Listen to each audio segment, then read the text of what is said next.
of our 15 days workshop. By the grace of Allah, each day is unfolding very nicely. Yesterday was an explosion into culture, and today you feel like relaxing in the way that you are not pressured for a particular color. Any color that has been left over, we can wear, and that's what we are seeing. People are, it's like a rainbow of colors. 3 more big days to go. Today is partly your day. First of all, we shall be giving you presentation for culture, the 8 subjects we discussed yesterday, and that would be done by Ma'am Idrat and people who are assisting her. And then after that, we will have an overall sweep of the subjects. Now this is the most important thing for today.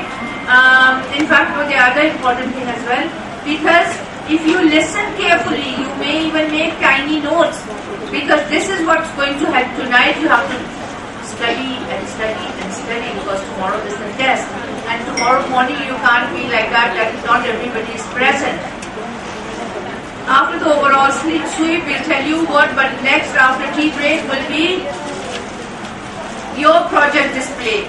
The teachers along with the coordinators and the volunteers, they will be guiding you and helping you out as to how to display your projects. We will arrange for tables on the stage. That is when we are done with the presentation and lecture, and we will make things easy for you so that you can actually start demonstrating with your project.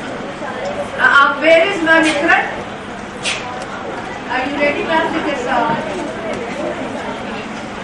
Okay, ma'am, Ikrat is requesting for 5 minutes. There is a topic, how parents' involvement in school.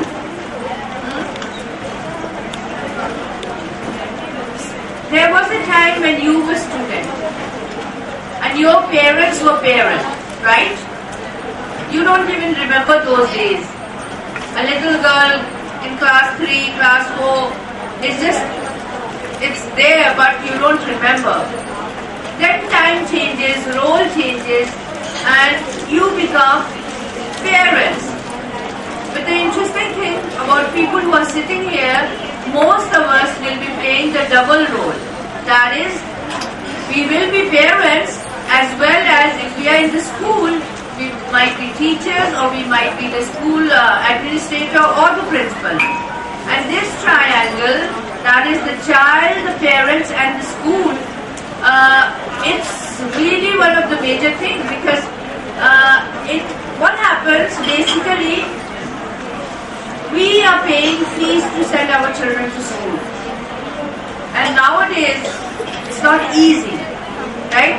Money is not easy, it's hard earned, and our expectation is a lot from the schools, because we think, well, the best I have done for my child, I have selected the very best school, and now my responsibility is only to just send him to school and pay the fee. Excuse me.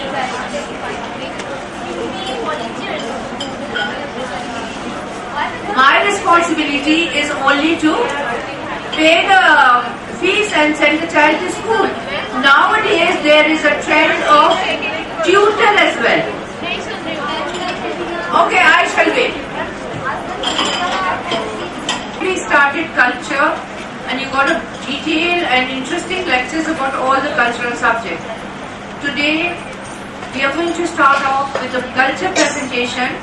Ma'am Ikrat will be giving you basic presentation that is related to each of the culture subjects. So without wasting any more time, let's welcome Ma'am Ikrat and her team. Today here, and these few presentations are here. I need your concentration, please. Okay, so first of all, I'm going to take the consent of the child, please. Today auntie wants to work with you. Would you like to work with me? Yes, auntie. Let's come now.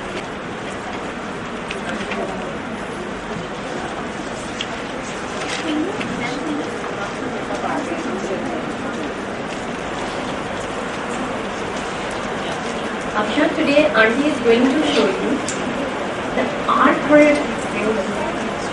It's very interesting. You want to do it with us? Yes, Auntie. Okay, let's do it.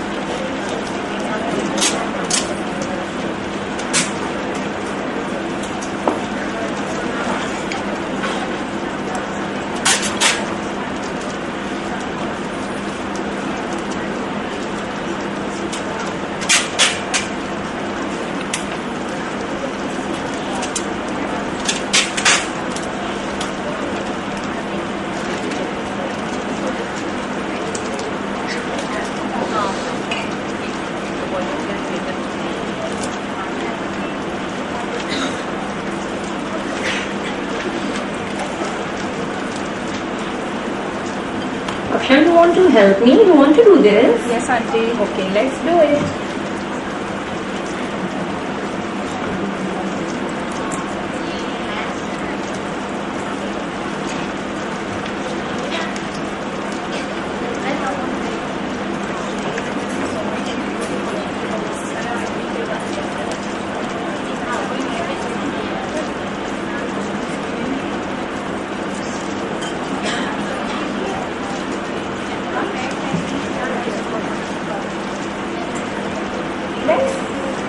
See this. You enjoyed a lot? Yes, Auntie. Okay.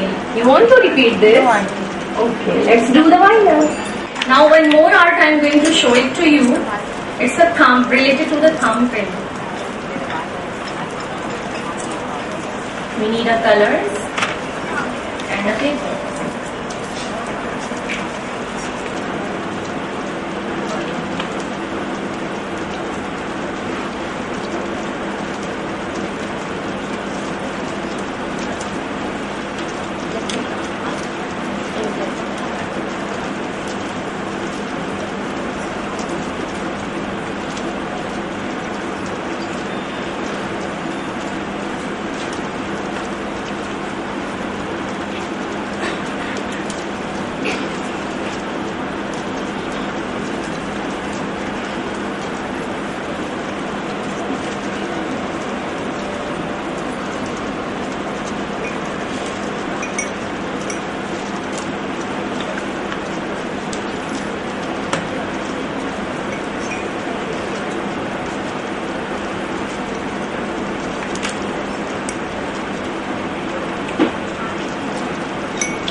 Now, would you like to show me your thumb, please?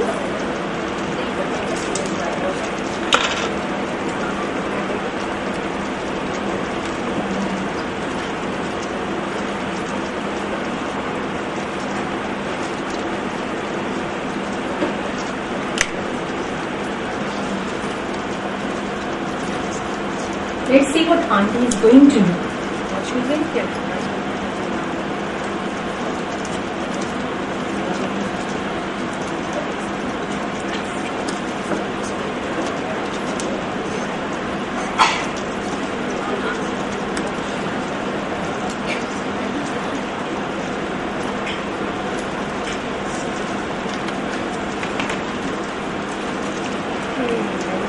You enjoyed this? Yes, Auntie. A lot.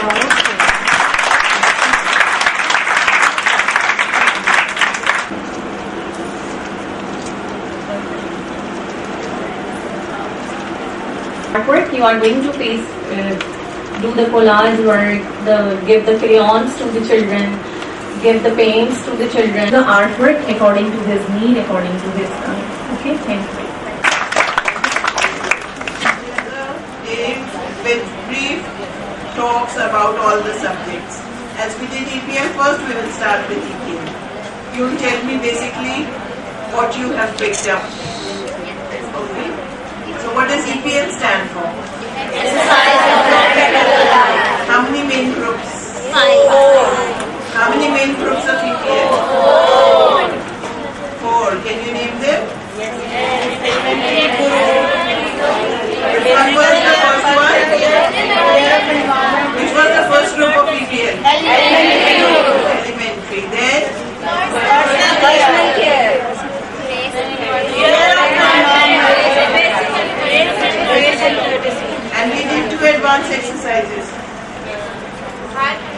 We did 2 advanced exercises of praise and courtesy. Silence game and walking on the line.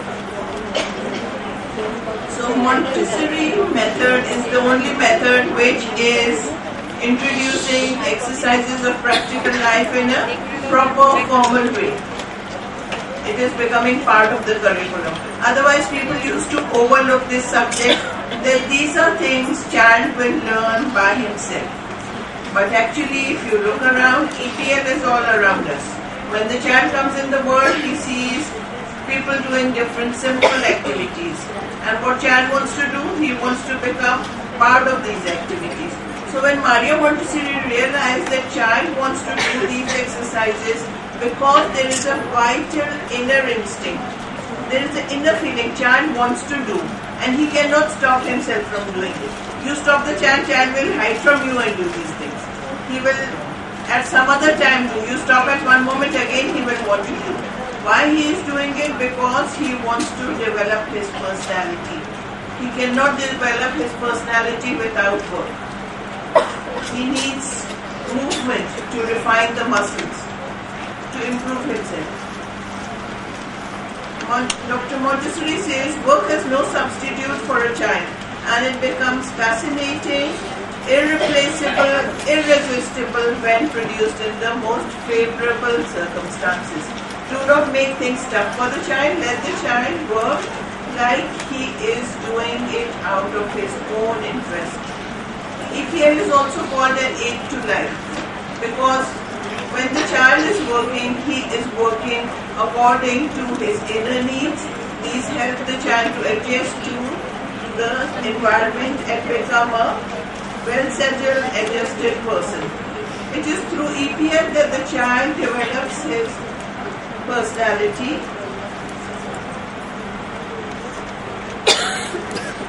he develops his physical self, his mental self, and adjusts well in society. EPL exercises help in achieving concentration, coordination of movement.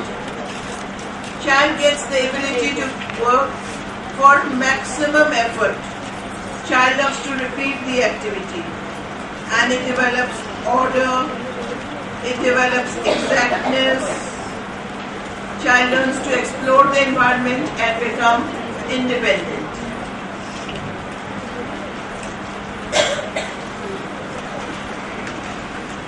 So the EPL rule is such that there should be no difficulty for the child. We always start from the simple things. Simple things will motivate the child to complete his cycle of activity. If the things become too difficult, then child doesn't want to do. You also will realize that if you find something very difficult, then you want to avoid that. Difficulty, okay, then you feel, okay, I'll do it afterwards, first let me do the easy things. So child also needs the work to be of his level. So we start from simple and move on to complex sections, and they attract the child. EPL exercises are easily understood by the child because they are interesting and child can do from beginning to the end. And when the cycle of activity is complete, it has become meaningful and purposeful. If you leave anything halfway, then aim is not achieved. But if you complete the cycle of activity, then you can do well with it. These exercises should be given with a serial order, and everything is done in a systematic and logical way, so it becomes easy for the child. EPL exercises lay the foundation of mathematical mind also. Have you ever thought the link between maths and EPL? Quantity, everything that you are doing, you're pouring water, you're pouring beans, you're spooning into a number of containers, it is done with calculation. And it is through this that the child will be able to develop the mathematical mind. So whenever you are working with the EPL exercises, always concentrate on the clarity of the presentation. It should be brief, lively, to the point, and this will develop unity between thought, action and will. Whatever you are wanting to do, your thought, the action you are performing, and will is that you have achieved your target. So all these things, they help the child to be well adjusted, and the child who is working with these exercises only sees the directive. If the child is putting pegs on the basket, he is only seeing, okay, this is a nice colorful basket and pegs are so attractive, I will put them on the basket. But deep inside, child is developing much more than that. He is developing his finger muscles, he is developing his hand and eye coordination, hands are being trained for writing. These are the things which are indirectly be preparing the child for further activities. So each exercise has a directive and an indirective, and these are the basic exercises which lay out the foundation for further work. So the main aim of the EPL exercises is that child develops concentration and he will become a well-settled, well-adjusted child to the society. And normalization is the key to success. So the base of all the work lays in EPL. EPL leads to normalization, and normalization leads to a successful child. Thank you. I hope you all understand what really EPL is. What next to EPL, dear? And who has given sensorial presentation? Ma'am Alia. So please, Ma'am Alia, on the stage. What is the meaning of sensorial? Exactly. Sensorial is the word which comes from the word senses, and it means the education which train and refine the senses. What is the history of sensorial material? This is the definition of sensorial education. Sensorial education means that the education which educate, train, refine the senses, all five senses. What is the history? Who made this education, or who made? Exactly. Two French scientists, Jean Itard and Edward Seguin. They made this material for physically defective children. That means blind, deaf, dumb, maybe some touch sense is not working. So that material is meant for those children. But Dr. Marie Montessori worked with these two scientists, and there she noticed that children love to work on this material again and again, and they by themselves refine their senses through that material. So that's why Dr. Marie Montessori took that material and modified. After some modification, she took this system or this material as a subject, and that subject is called sensorial. So this is the history of sensorial material, and this is the background how this sensorial material comes in Montessori method. Now what type of material is this, or what is this material called? This is called sensorial apparatus. Why it is called apparatus? What comes in your mind when we heard the word apparatus? Where we use science, very good, in the laboratories. So why it is called apparatus? Because it is scientifically designed, measured, and the technique, the weight of the material, the colors of the material, everything is scientifically described and defined. So that's why it is called sensorial apparatus. What are the qualities of sensorial apparatus? Why they are highly polished? The first quality is because in this way we can see the dust very easily. So definitely when we are in the Montessori environment, the prepared environment, we must have this sense in ourselves that we have to keep the environment clean and safe for the child's health. So that's why it is light in color. Why they are light in weight? Because all the material, the child has to fetch the material here and there. So that's why the material itself is very light in weight. Why they are 10 in number? Most of the material. Exactly, the limitation in the material. Why the limitation? Because after after 10th, beyond 10th, the child maybe lose the interest. So that's why each set of the material has limited number, that is 10. Now one more thing, the material itself called didactic material. What is the meaning of didactic material? Didactic. It has a teacher. It has a teacher inside it. If the child by mistake did something wrong, material will tell the child that you did this wrong thing. Like for example, if the child put the biggest cube on the middle size cube, is it possible to build the big tower? No. So the material itself is a teacher. So that's why it is called didactic material. Then how many senses do we have? 5 senses. Could you please repeat? Visual sense, tactile sense, gustatory sense.